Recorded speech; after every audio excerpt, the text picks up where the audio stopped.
আসসালামু আলাইকুম। তো রমজানের অর্ধেক চলে গেছে, প্রায় 15টা রোজা। তো বর্তমান বিশ্বের যে পরিস্থিতি, আমাদের দ্রব্যমূল্যের দাম ঊর্ধ্বগতির দিকে চলতেছে। এটার একটাই কারণ, ইরান ইসরায়েল যুক্তরাষ্ট্র যুদ্ধের কারণে। তো আমি একজন মুসলমান নাগরিক হিসেবে বলতে চাই যে ইসরায়েল আর যুক্তরাষ্ট্র যেভাবে ইরানে হামলা চালাইছে, এটা আপনার মানবাধিকার লঙ্ঘন। এটা আমরা কোনোভাবেই সমর্থন দেই না, আর সমর্থন করিও না।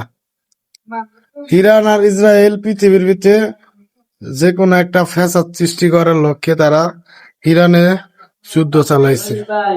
তো ইনশাল্লাহ মুসলমানের একদিন বিজয় হব, ইরানেরও একদিন বিজয় হবে। তো আমরা ইরানের সাপোর্ট করব এই কারণেই যে পুরা মুসলমান রাষ্ট্র ইসরায়েল আর যুক্তরাষ্ট্রের পক্ষে হইয়া তারা লড়াই করতেছে। আর অথচ ইরান একটা মুসলমান কান্ট্রি, সেই জায়গায় সে একলা লড়াই করতেছে।